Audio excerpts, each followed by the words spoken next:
Hello students, सुश्री classes में आपका स्वागत है।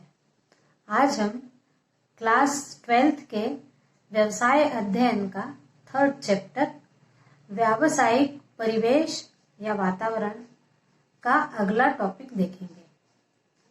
उससे पहले ये बताइए कि आप मेरे वीडियो देख रहे हैं कि नहीं देख रहे हैं। देखिए और मेरे चैनल को सब्सक्राइब करिए, लाइक करिए, शेयर करिए। तो चलिए आज हम अपना नया टॉपिक पढ़ते हैं।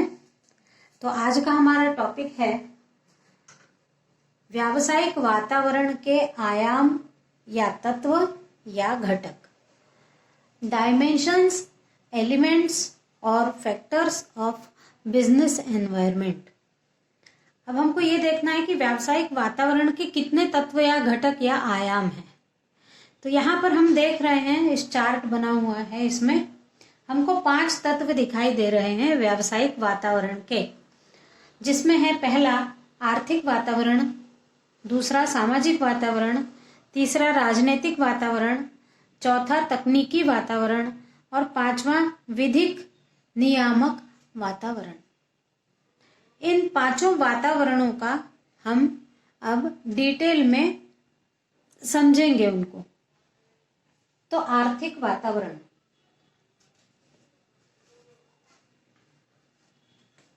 आर्थिक वातावरण में व्यावसायिक वातावरण में सबसे महत्वपूर्ण स्थान है आर्थिक वातावरण का। विशेष महत्व है इसका। सरकार की आर्थिक नीतियां, वित्तीय संस्थाएं जैसे बैंक, बीमा, पूंजी बाजार आदि संबंध आर्थिक वातावरण में होता है। इन सब का संबंध आर्थिक वातावरण से होता है। यहाँ हमने देखा है कि आर्थिक वातावरण के ये तत्व हैं आर्थिक प्रणालियां, आर्थिक नीतियां और आर्थिक दशाएं। तो इनसे व्यावसायिक वातावरण बहुत प्रभावित होता है और व्यावसायिक उपक्रम में जो प्रबंधक कार्य कर रहा हो उसको सचेत रहने की बहुत आवश्यकता होती है। तो अब हम यहाँ पर देखते हैं कि आर्थिक वातावरण के 3 तत्व हैं, आर्थिक प्रणालियां, आर्थिक नीतियां और आर्थिक दशाएं। तो आर्थिक प्रणालियों के अंतर्गत देश में या हमारे देश में तो नहीं, लेकिन सारे जगत में देखें तो आर्थिक प्रणालियों के अंतर्गत 3 प्रणालियां हमको दिखाई देती हैं। पहला हो गया पूंजीवादी आर्थिक प्रणाली, दूसरा हो गया समाजवादी आर्थिक प्रणाली और तीसरा हो गया मिश्रित आर्थिक प्रणाली। अब हम यहाँ थोड़ा शॉर्ट में समझेंगे। आप लोग ने 11th में भी ये तीनों प्रणालियों के बारे में पढ़ा होगा, लेकिन मैं थोड़ा बता देती हूँ कि पूंजीवादी आर्थिक प्रणाली क्या है। तो आर्थिक प्रणालियों के अंतर्गत पूंजीवादी आर्थिक प्रणाली जो है वो अमेरिका और कनाडा में प्रचलित है। इसके अंतर्गत बाजार व्यवस्था का स्वामित्व कुछ पूंजीपतियों के हाथ में होता है। पूंजीवादी अर्थव्यवस्था में कुछ पूंजीपति मिलकर अपनी पूंजी लगाते हैं और उस पूंजी के द्वारा वस्तुओं का निर्माण होता है, उनकी बिक्री होती है निर्माण के बाद और लाभ प्राप्त होता है पूंजीपतियों को। तो क्या उत्पादन किया जाए, कितना उत्पादन किया जाए, किसके लिए उत्पादन किया जाए, कैसा उत्पादन किया जाए, कितने रुपए में बेची जाए, ये सारा तय करने का अधिकार जो पूंजीपति हैं, जिन्होंने अपनी पूंजी लगाई है किसी भी प्रक्रम में, उनका अधिकार होता है कि वो ये तय करेंगे कि कौन सी वस्तु को कितने रुपए में बेचना है और जो लाभ होता है वो लाभ हम कहाँ बांटे, किसी को दे श्रमिकों को या खुद ही रख लें। तो सारी अर्थव्यवस्था पूंजीपति देखते हैं, इसमें सरकार का कोई भी हस्तक्षेप नहीं होता। तो ऐसी आर्थिक प्रणाली पूंजीवादी आर्थिक प्रणाली कहलाती है। अब समाजवादी आर्थिक प्रणाली यानी ये आर्थिक प्रणाली चीन में, मुख्य रूप से चीन और रूस में पाई जाती है। समाजवादी आर्थिक प्रणाली में सारा सरकार के हाथ में होता है। क्या उत्पादन करना, कितना उत्पादन करना, किसके लिए उत्पादन करना, उत्पादित वस्तु को कितने रुपयों में बेचना, ये सारा तय करता है सरकार। और भारत में मिश्रित अर्थ प्रणाली है। अब हम देखते हैं मिश्रित आर्थिक प्रणाली क्या है। तो मिश्रित आर्थिक प्रणाली यानी जहाँ पूंजीवादी आर्थिक प्रणाली भी हो और समाजवादी आर्थिक प्रणाली भी हो, वहां पर मिश्रित आर्थिक प्रणाली कहलाती है। यानी हमारे यहाँ हम देखें तो कुछ ऐसे धनी लोग हैं जिनके अपने सारे प्रक्रम चलते हैं, जैसे टाटा हो गए, बिरला हो गए, अंबानी हो गए, इनके अपने प्रक्रम चलते हैं, पूरा प्राइवेट है वो। और कुछ बिल्कुल सरकारी चलते हैं, जैसे ऑर्डिनेंस फैक्ट्री है, जीसीएफ फैक्ट्री है, एमपीईबी है, ये सब सरकारी चलते हैं। और हमारे यहाँ पर दोनों हैं, यानी मिश्रित अर्थव्यवस्था है। कुछ पूंजीपति भी अपना अपना प्रक्रम करते हैं और सरकार भी अपने अपने प्रक्रम करते हैं। लेकिन जो पूंजीपति करते हैं उनको सरकार के कुछ नियमों का पालन जरूर करना पड़ता है, तभी वो अपने प्रक्रमों को हमारे देश में चला पाएंगे। तो हमारे देश में मिश्रित आर्थिक प्रणाली है। अब आर्थिक वातावरण के अंतर्गत जो पहला तत्व था आर्थिक प्रणालियां, इस पर निर्भर करता है कि आर्थिक वातावरण क्या होगा और इस हिसाब से व्यवसायी को अपने कार्यों को करना होता है। जब पूंजीवादी आर्थिक प्रणाली होगी तो वो जो भी व्यवसाय में बदलाव लाएंगे वो जरूरी नहीं कि समाजवादी आर्थिक प्रणाली को भी लागू होंगे, वहां अलग प्रकार के नियम कानून लगेंगे और इन दोनों के मिलकर मिश्रित अर्थव्यवस्था में नियम लगेंगे। लेकिन ये आवश्यक है किसी भी व्यवसाय के लिए कि उसको ये देखने की आवश्यकता है कि हमारे जहां हम व्यवसाय कर रहे हैं वहां किस प्रकार की आर्थिक प्रणालियां हैं, उस हिसाब से उसको अपने व्यवसाय को चलाने के लिए नियमों की आवश्यकता होगी। अब है आर्थिक नीतियां। तो सरकार द्वारा बनाई गई विभिन्न आर्थिक नीतियों के तहत व्यवसाय संचालित होता है। अलग अलग आर्थिक नीतियां अलग अलग समय पर देश में लागू की जाती हैं। इन आर्थिक नीतियों का व्यवसाय पर बहुत गहरा असर होता है। इन क्रियाओं के संचालन के लिए आयात निर्यात नीति, राजकोषीय नीति, मौद्रिक नीति, कर नीति, औद्योगिक नीति, विदेशी विनियोग नीति, रोजगार नीति, सार्वजनिक व्यय नीति, सार्वजनिक ऋण नीति, कृषि नीति, इन सारी नीतियों के आधार पर व्यवसाय को रखना पड़ता है। तो इसमें यदि कुछ परिवर्तन होता है तो पूरे व्यवसाय के आर्थिक वातावरण में परिवर्तन हो जाता है। नीतियों के परिवर्तन से व्यवसाय को भी अपनी नीतियों में परिवर्तन करने की आवश्यकता होती है। उसके बाद हम अगला देखते हैं कि आर्थिक वातावरण के तत्वों में तीसरा तत्व है आर्थिक दशाएं। तो आर्थिक दशाओं के अंतर्गत ऐसी स्थितियां आती हैं जिनका संबंध देश में आर्थिक विकास की संभावना से होता है। सरकार द्वारा लोक हित में क्रियान्वित किए जाने वाले कार्यक्रम आर्थिक दशाओं के अंतर्गत आते हैं।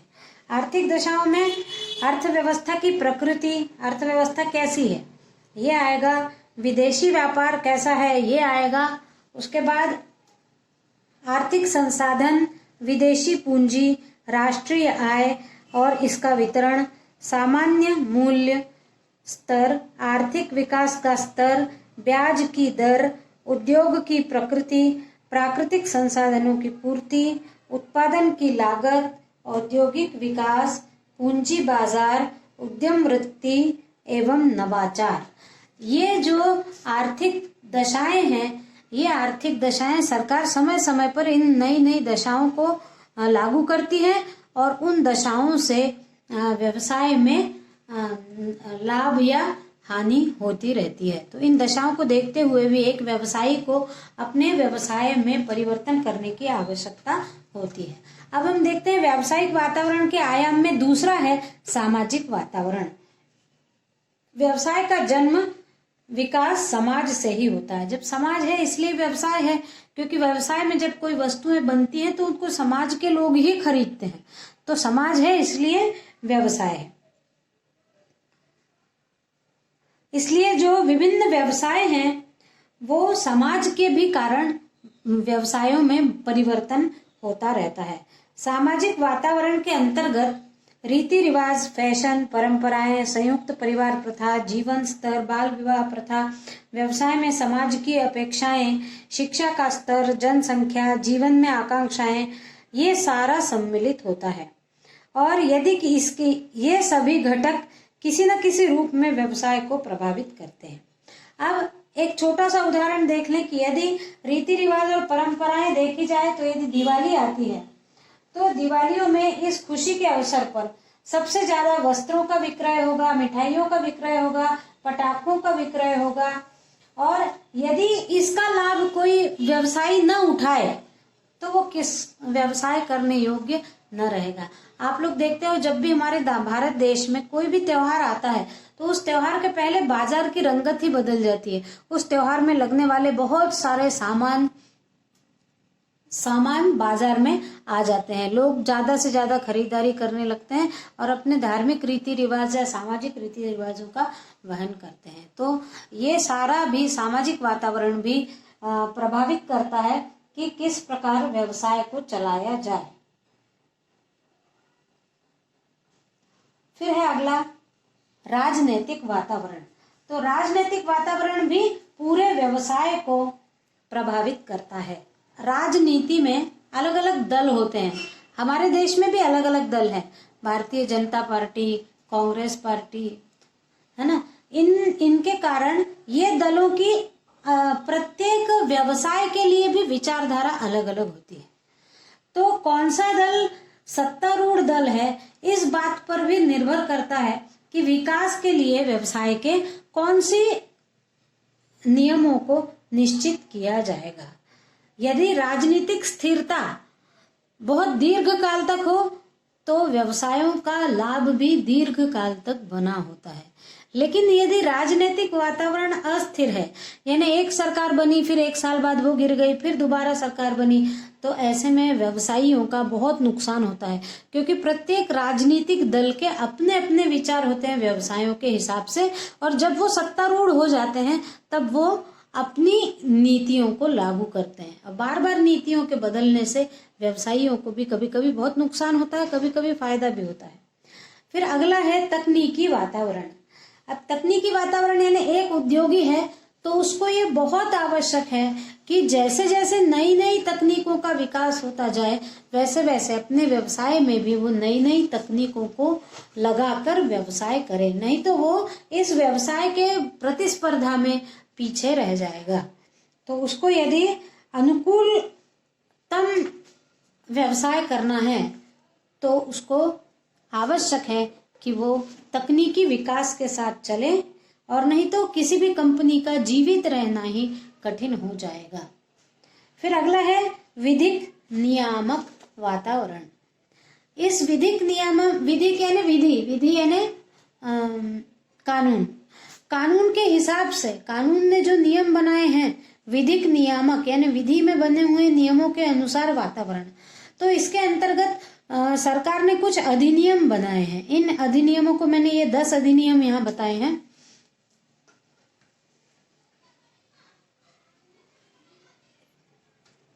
इसमें पहला है कंपनी अधिनियम 1956, फिर है औद्योगिक अधिनियम 1951, फिर कारखाना अधिनियम 1948, उपभोक्ता संरक्षण अधिनियम 1986, क्षतिपूर्ति अधिनियम 2002, पूंजी नियंत्रण अधिनियम, भारतीय साझेदारी अधिनियम 1932, फिर विदेशी विनिमय नियमन अधिनियम, फिर ट्रेडमार्क अधिनियम और वस्तु विक्रय अधिनियम।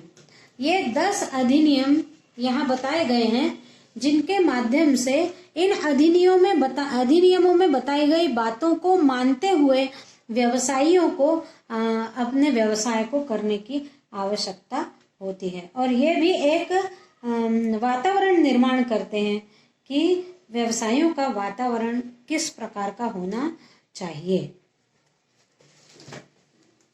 इस वीडियो में बस इतना ही।